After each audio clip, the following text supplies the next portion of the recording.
Welcome to NarrativeNook audio tales where enchanted stories come to life. If you enjoy our stories, please subscribe, like and share to support our channel. Enjoy listening. Naturally aware of what Sonia was about to do, Aubrey nodded and got back up on her feet to head upstairs. Seeing Aubrey return to her room, Sonia took out her phone to dial Lucian's number. Her face clouded over again. What is it, Mom?" The man had just left the Queen residence and was about to drop by the office when he received an unexpected call from his mother. "Where are you now?" Sonia asked, sounding displeased. Lucian's brows furrowed slightly. "I'm on my way to work." "I'll relay whatever needs to be done to your father." "I want you to come over this instant," the woman demanded coldly. Hearing the wrath in her voice, Lucian wanted to ask what was going on, but Sonia had already hung up by then. Confusion rose within him as he gazed at his pitch-black screen, but he turned the car around and made his way to the Farwell residence as instructed. "And Mrs. Farwell is waiting for you, Mr. Farwell." The butler came up to welcome him right away. "Mrs. Farwell is in a bad mood. Please be careful when you talk to her." Lucian nodded indifferently while striding into the living room. He walked in to see his mother seated on the couch with her face in her hand. "She does look pretty mad." "Mom, why did you want to see me so urgently?" Lucian asked solemnly as he sat down on the three-seated couch. Sonia turned to glare at him as though she had just noticed him arrive. "You still have the cheek to call me your mom? Why didn't you heed my warning?" Lucian creased his brows upon hearing that. He had no idea what she was talking about. The woman only became more enraged when she saw his clueless expression. "What on earth is going on between you and Roxanne?" "She's Essie's biological mother." Seeing him continue to defend Roxanne made Sonia explode. "It's because she's Essie's mother that I don't want you to see her. Why are you so obsessed over a vile woman who abandoned her own daughter?" Lucian had thought that his mother had summoned him over to talk about his marriage with Aubrey. Little did he expect her to give him a lecture. "There's some kind of misunderstanding," he replied while rubbing his temples. "What misunderstanding?" Sonia spat icily. Lucian found himself unable to answer to his mother. All he knew was that there was a misunderstanding, but he still couldn't point out what it was.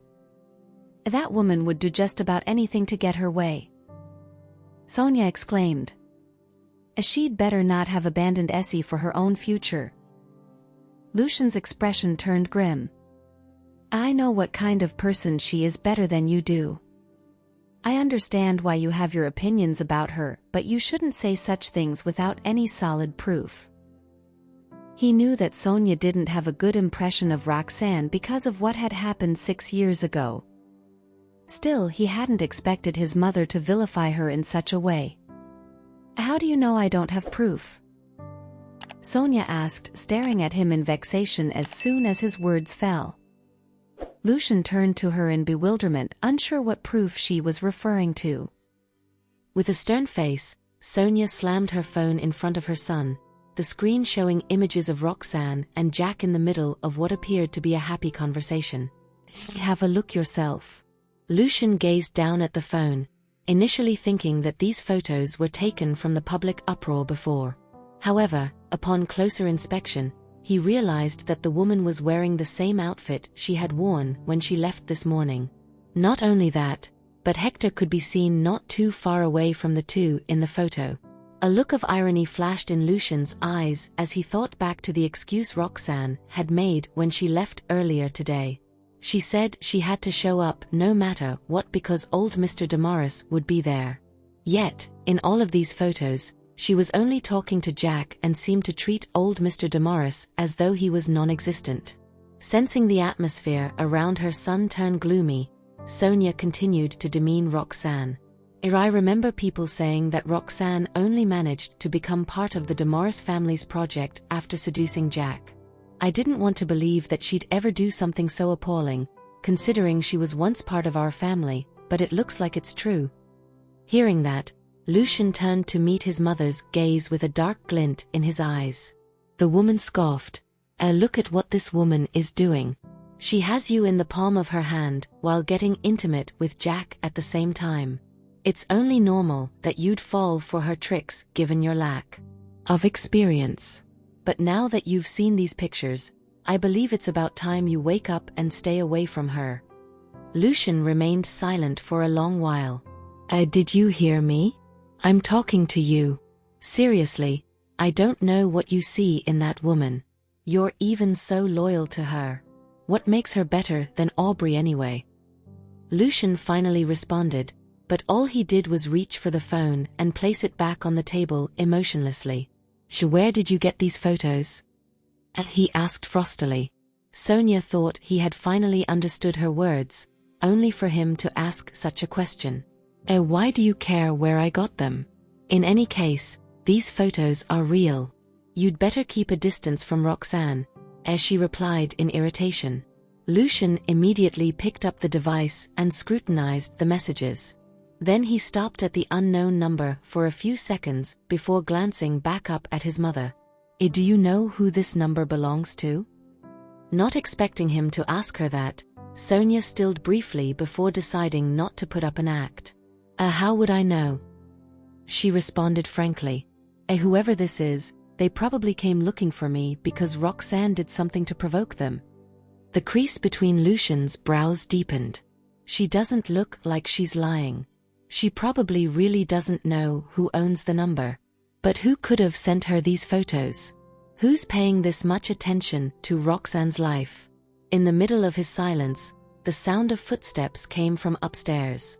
Who are you talking to, Mrs. Farwell?" A worried-looking Aubrey appeared at the corner of the stairs and looked down. Lucian? What are you doing here?" she asked in surprise upon seeing the man. Then, as though realizing something, she walked down the stairs and clutched Sonia's arm in concern. "Were you upset at Lucian over something, Mrs. Farwell?" Sonia had wanted to hide this matter from Aubrey at first, but now that the latter was here, she could only comment evasively. What makes Aubrey inferior in any way? How long do you plan to make her wait?" At the mention of herself, Aubrey glanced at Lucian and curled her lips into a smile. "I'm fine, Mrs. Farwell. I don't want to give Lucian any pressure." She then lowered her head, looking aggrieved. Seeing how thoughtful she was made Sonia's heart ache. She glared at Lucian more sternly, but he remained indifferent. "I'm not making her wait. I've already made my intentions clear from the start. You're the one leading her on," he said. "You." Sonia cried out in exasperation, only to be held back by Aubrey. Don't be upset, Mrs. Farwell. Lucian has. He has his way of doing things, so there's no need for you to worry so much about me. Let him do as he sees fit." Aubrey gazed at Lucian in understanding before turning to Sonia to console her. The older woman didn't know what else to say, although deep down, she felt increasingly sorry for Aubrey. Yet, Lucian didn't seem to appreciate the latter's gestures at all. He merely shot her a glance and then focused on his mother. "I'll be responsible for my marriage. You should take care of your health instead of worrying about me." With that, he rose to his feet and walked out the door. There was a look of desolation in Aubrey's eyes as she watched him leave and lowered her head. Sonia just so happened to notice that. She let go of Aubrey's hand and called out to Lucian. Letting Roxanne marry into the family back then was a mistake. Maybe she even realized this herself when she decided to leave, so why are you still so hung up about her? The man stopped in his tracks. Think about the fact that she had the heart to abandon Essie but is raising those two boys perfectly now. Sonia continued. Isn't it obvious that she doesn't love you?" Her words pierced into him like a knife, causing his expression to sour. She may be able to fool you, but she sure as hell won't fool me. I don't care what you think. I'll never let a woman like her become part of the Farwell family," Sonia declared in fury. Aubrey reached out for her arm in support. Lucian stood at the entrance of the mansion for a mere few seconds before striding away without a word. Sonia frowned as she watched him close the door before turning to the woman next to her. I know it's been tough on you the past few years, but don't worry. What's yours will be yours, and I won't let anyone get in the way of that. Aubrey nodded graciously. Thank you, Mrs. Farwell. She then pursed her lips and remarked self-deprecatingly, but still, there are always some things we can't have our way with. If Lucian really likes Roxanne. Sonia cut her off before she could finish. We don't know what that woman is after by approaching him, but I'm sure he'll come to a realization one day. Even if he didn't, she would never let Roxanne set foot into the Farwell residence. An imperceptible glee flashed across Aubrey's eyes when she saw how much Sonia despised Roxanne.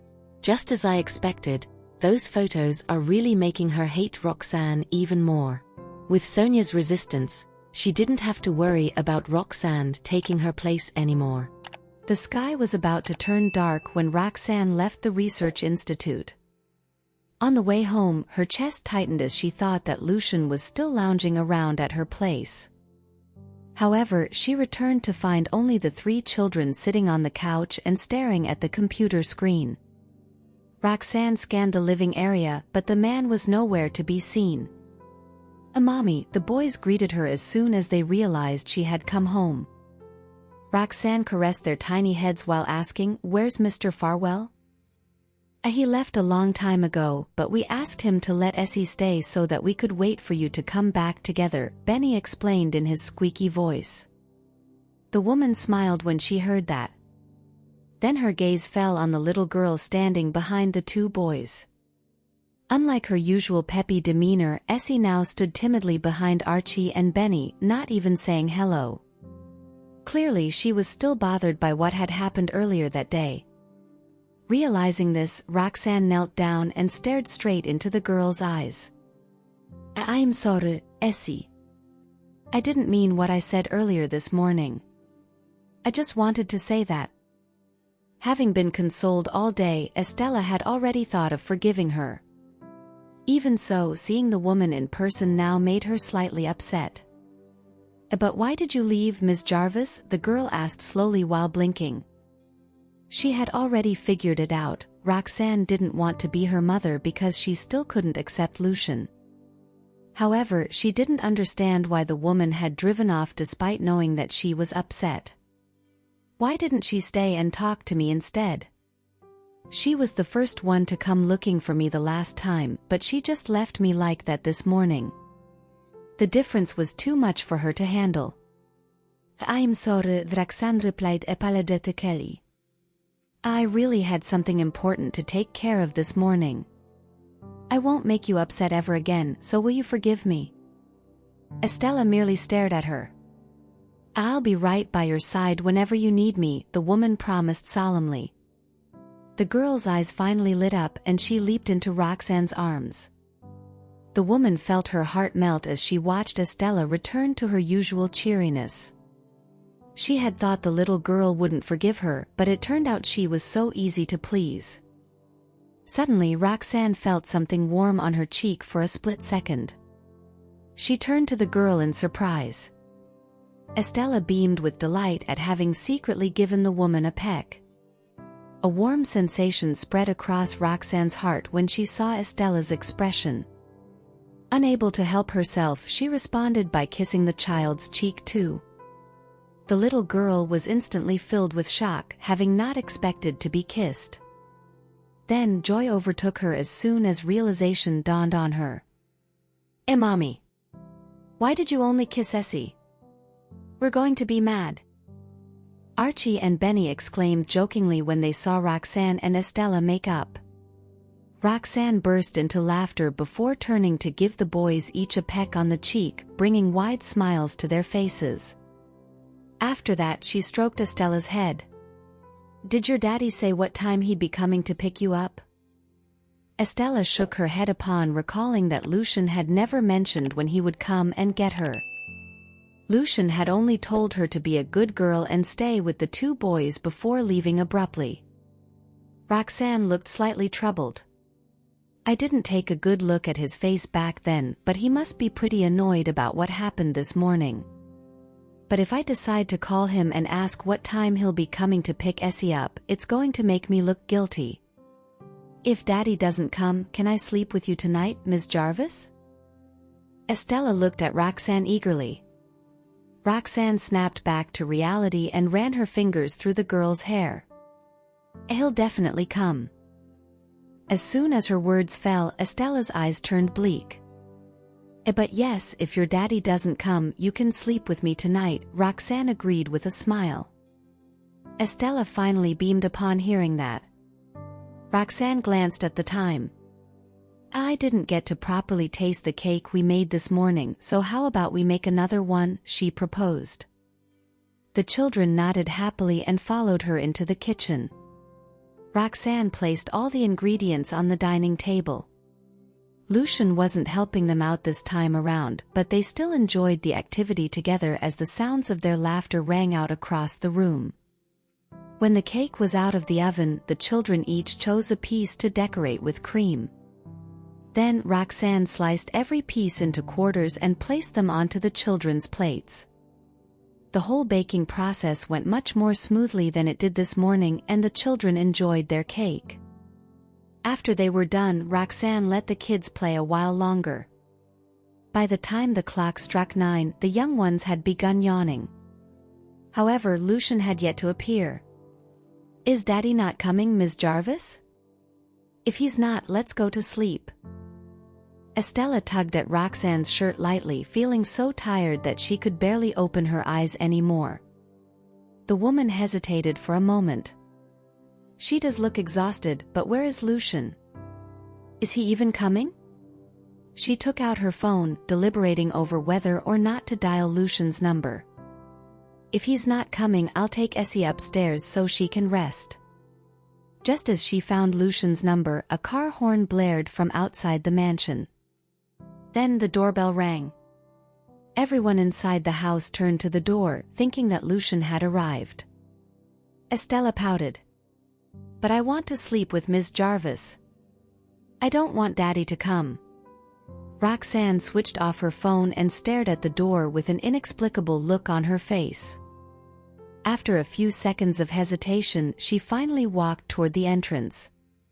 A good evening, Ms. Jarvis, Kaden greeted politely while standing outside. Roxanne couldn't help but still briefly feeling relieved yet puzzled at the same time. What are you doing here? Estella glanced at the man while holding on to a part of Roxanne's clothing. Where's Daddy, Mr. Lawson? Kaden gazed at them, pausing briefly as he noted how similar the two looked to each other. Mr. Farwell has some urgent matters to take care of. He recalled that Ms. Estella is still with you and wanted to come and get her himself, but he just couldn't make it. That's why he sent me, he replied with a smile before extending an arm toward Estella. Come, Ms. Estella. Let's go home.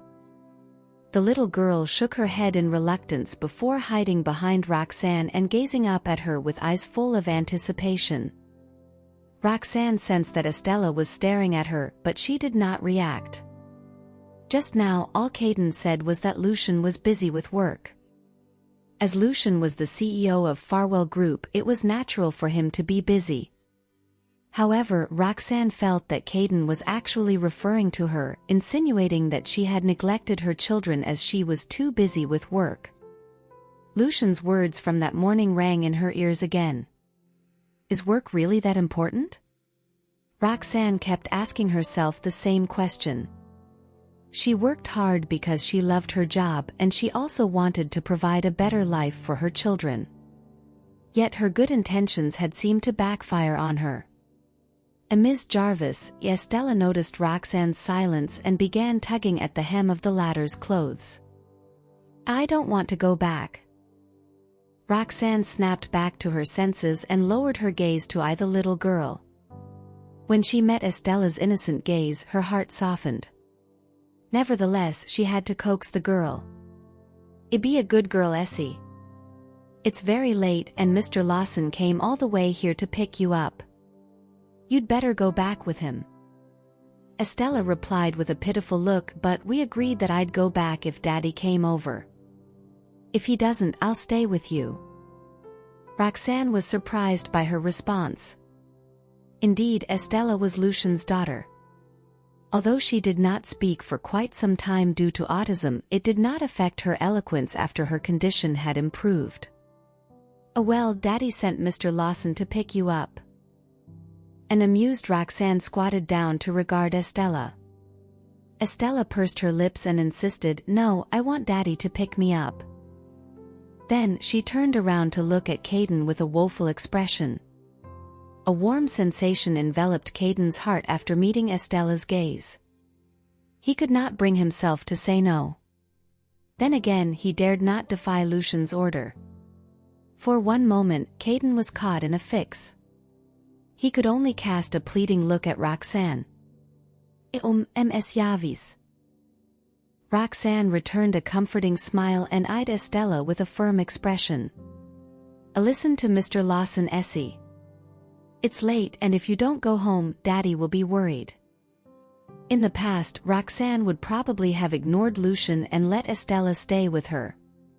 However, ever since that morning's incident and Roxanne's realization about her relationship with Lucian, she decided there was no point in doing so. Thus she had to send the little girl back. Seeing how insistent Roxanne was, Estella lowered her gaze dejectedly. Archie and Benny, who were watching from one side, suggested, "Mommy, we'll talk to Essie." At once, Roxanne recalled how her sons had persuaded Estella. Relieved, she allowed them to do so. The two boys led Estella to the living room. Roxanne merely saw Archie and Benny speaking to the little girl in a mysterious manner, stealing glances at their mother in the process. Soon, Estella nodded firmly and headed to the doorway. "Let's go back, Mr. Lawson," she said as she grabbed the hem of Kaden's shirt. It took a while for Kaden to react when he realized how quickly Estella had changed her mind. After a few seconds he agreed, bid farewell to Roxanne and left with Estella. Once Kaden's car had cruised away, Roxanne led Archie and Benny into the living room. Recalling Kaden's prior words, she squatted down to look at her two boys apologetically. "Have I spent too little time with you all this while?" Ever since her involvement in the Damaris family's project, Roxanne had spent most of her time on work. Had Lucian and Kaden not brought this up to her, she would not have realized it. Archie and Benny shook their heads when they noticed how guilty their mother felt. "Your work is more important, Mommy." "We're fine." Benny added, "We'll take care of ourselves and you." Archie chimed in, "We understand you have to treat patients, and we hope you can save more lives." Moreover, they were already used to this sort of life, so it did not bother them. However, something else was on their minds. Both Archie and Benny thought of their little sister. To Estella, Roxanne had indeed been busy to the point that she could hardly see her mother. Roxanne was about to heave a sigh of relief when she noticed the glum expressions that were starting to form on the boys' faces. So she asked in a concerned manner, "What is it? Do you think I've been too busy?" Following that, a crease appeared between Roxanne's eyebrows, and she apologized, "At the moment, my work is really important. Once things are settled, I'll definitely spend more time with you." Archie and Benny nodded obediently. "We understand. Still, can you bring Essie along too?" Upon hearing Estella's name, Roxanne immediately thought of Lucian, and a hesitant expression slowly appeared on her face. "Mommy, Essie misses you a lot too," the boys persuaded. Estella's pitiful expression came to Roxanne's mind. Her heart softened and she answered with a smile, "All right, I promise I'll take all three of you out when the time comes." The boys cheered triumphantly. Feeling curious, Roxanne asked, "What did you say to Essie earlier? Why did she give in so easily?" Archie and Benny glanced at each other and smiled enigmatically. "It's a secret." Roxanne was taken aback by their answer. Previously, things had turned out the same way. She had no idea what her boys had said to Estella. The three children seemed to be hiding something from her. When she realized this, Roxanne feigned a stern expression. "Tell me. Are you hiding something from me?" The boys figured that Roxanne would not actually scold them. Instead of taking her seriously, they headed toward the staircase and giggled.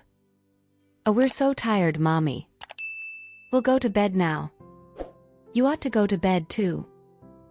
Then they ran upstairs without waiting for their mother's response. Roxanne felt amused yet helpless as she watched them. These two little. They understand me completely and they don't even take me seriously.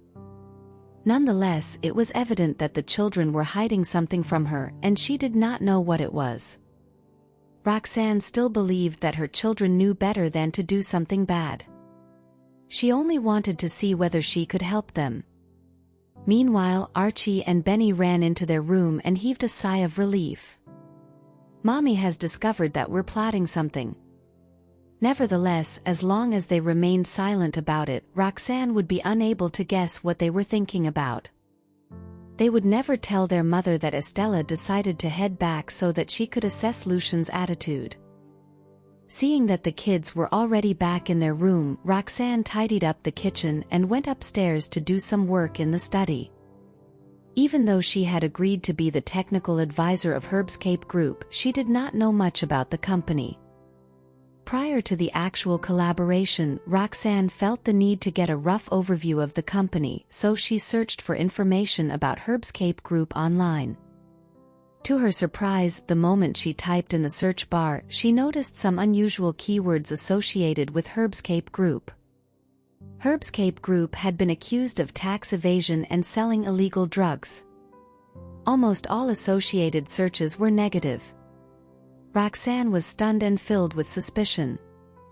She used to be in touch with various medicinal herbs companies in Horrington when she was trying to resolve the Research Institute's issue of medicinal herbs supply, and Herbscape Group was one of them. She remembered Herbscape Group's reputation was quite good. Why are there so many negative news about them? Even if I didn't have access to this information back then, Jack should have known. If Herbscape Group was truly such a terrible company, why would Jack choose to work with them? Roxanne frowned and clicked on the first search result that popped up. It was an article published earlier on the same day. The article read, "We have received reports claiming that Herbscape Group is selling illegal drugs. Besides, the company is also accused of tax evasion using multiple methods. The relevant government departments have announced that they will carry out a thorough investigation soon." There was a 3-minute-long video in the link that clearly illustrated the evidence of Herbscape Group's involvement in the allegations. Even if Herbscape Group were to refute the allegations, they had to first deny their involvement with solid evidence. To do that would require time, and Roxanne knew that this would mean that Herbscape Group would not be able to clear their name in the nearest time. Roxanne's heart sank when she read the news. Although it was just a local news site in Horrington, there were over 10,000 comments. Roxanne clicked into the comment section. To her dismay, the majority of the comments were spiteful and offensive speculation about Herbscape Group. Someone wrote, "Herbscape Group is such a huge company. How could you guys sell illegal drugs and betray our trust?" Another commented, "I heard that there was a leak of virus from their laboratory a few years ago. There has not been a follow-up of that incident since. Who knows what kind of illegal drug Herbscape Group is developing?" Roxanne was at a loss for words. The whole internet was abuzz with wayward speculation about Herbscape Group, and in the span of a single day, the negative public opinion had caused the group's share prices to plummet more than half. The more Roxanne read the news, the heavier her heart felt. The widespread accusations reminded her of the time she had been slandered. She could not help but note the striking similarities of both circumstances. Roxanne had only managed to solve the problem when Lucian had pressured the Hightowers and with Harvey's support. If nothing was done to salvage the worsening public image of Herbscape Group, Roxanne reckoned it would be very likely that they would get dragged down alongside Herbscape Group from their collaboration, and even the project with Damaris Group might get affected as well. The thought was disturbing to say the least. Roxanne could not seem to figure out who was trying to attack Herbscape Group or whether the person was really after Herbscape Group at all. Just when she was still reeling in from the shock, Roxanne accidentally clicked on the refresh button. She noticed that there were changes on the page and she instinctively lowered her head to check it out. Roxanne was even more surprised to see the time the news article had been published, and somehow the fleeting image of Lucian crossed her mind. The news article was published right after Herbscape Group and Damaris Group collaborated. Herbscape Group has always maintained a good reputation before they agreed to collaborate with Damaris Group. Kaden said Lucian was busy with something tonight when he came over to pick Estella up. I wonder what he's working on. Oddly and coincidentally enough, the news article was published tonight. Roxanne could only surmise that Lucian was the mastermind plotting against Herbscape Group. Herbscape Group was embroiled in the scandal right after they signed the agreement with Damaris Group. And before that they were supposed to collaborate with Farwell Group. Farwell Group was infamous for never letting their business partners who walked out on them do well. Right then Roxanne recalled Lucian's words when she had told him she was going to attend the contract signing ceremony that night. He had said that he would not let the contract signing between Herbscape Group and Damaris Group go on that smoothly. Judging by his attitude then, Roxanne could tell that he was aiming to gain control over Herbscape Group. Then again, Lucian did not stop her from attending the contract signing ceremony between Herbscape Group and Damaris Group.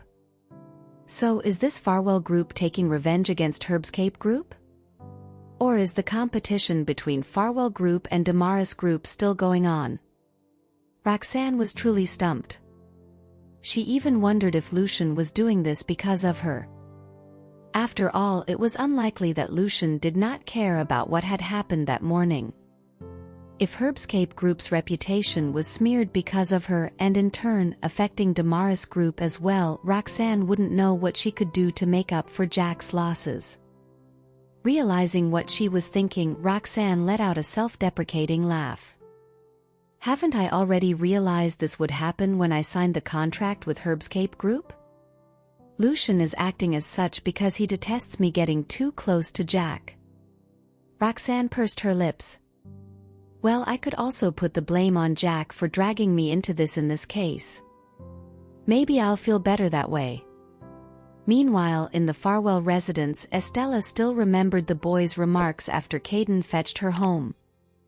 She was tasked with finding out if Lucian was also mad at Roxanne. Estella knew she was to be blamed in this case. If Lucian was truly mad, she felt the need to appease him and urge him to work harder to get Roxanne. However, it was already 10 o'clock at night and yet Lucian was still nowhere to be seen. As Estella was already feeling sleepy and had been waiting for a long time, she got a little upset and her eyes turned red. Ms. Estella, let's go and get some sleep upstairs, Catalina said when she saw that Estella had been waiting in the living room. Estella pouted and shook her head aggrievedly. Daddy. She wanted to wait for Lucian to come back. Catalina was in a bind right then. If Mr. Farwell is not back at this hour, I think he'll only be back in the middle of the night. Let's go to sleep first and wait for him to come back. He will surely visit you in your room.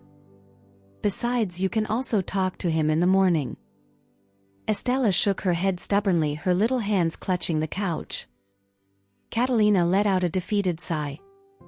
Left with no other choice, she could only stand beside Estella and observe her closely.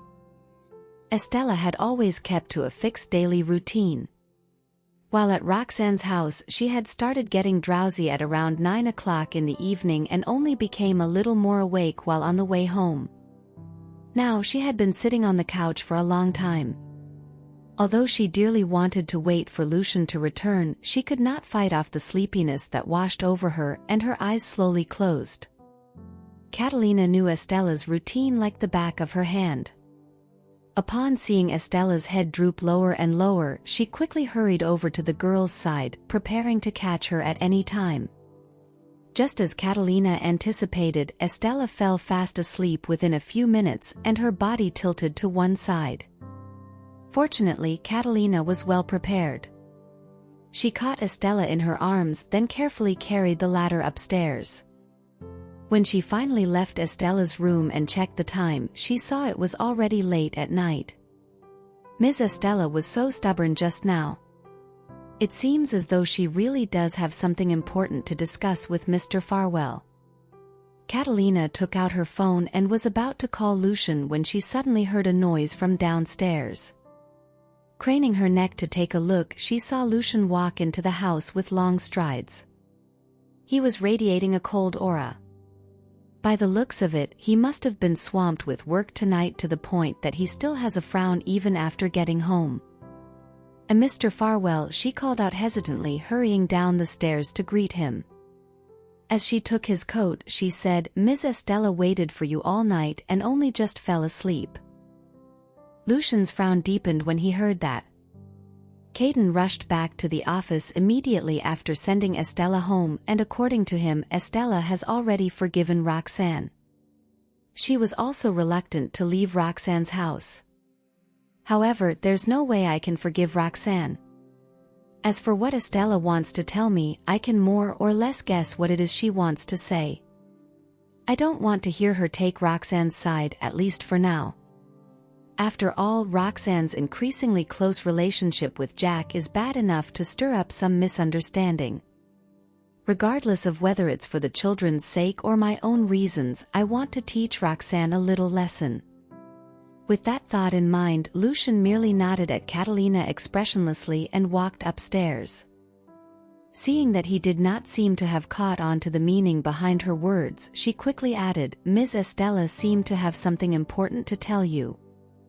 Do you want to go and check on her?" "No. I know what she wants to say," Lucian replied, rejecting her suggestion indifferently. With that, he went into his bedroom. As Catalina watched him leave, she knew she was in no place to say anything more. All she could do was cast a pitying look at Estella's room. "It's the first time I've seen Ms. Estella like that. I wonder what she wanted to tell Mr. Farwell." Lucian went to take a shower after going into his room. Then, coming out of the bathroom, he browsed through the day's news, which was a bedtime habit of his. He had only just started browsing when he came across the online discussions about Herbscape Group, the contents of which caused him to furrow his brows. As far as I know, only those within the pharmaceutical industry would discover Herbscape Group's involvement in selling illegal drugs and the bacterial leakage at the company's biological laboratory. His first instinct was to suspect that the former employees of Herbscape Group were behind it. After mulling it over for a little while, he suddenly recalled his conversation with Jonathan that day. Compared to the former employees, this seems more like something Jonathan would do. Thank you for listening. If you have enjoyed this story, please like and share so others can see it too. Also hit the subscription button and notification bell so you can be notified on our next release. Thank you for your support. God bless you.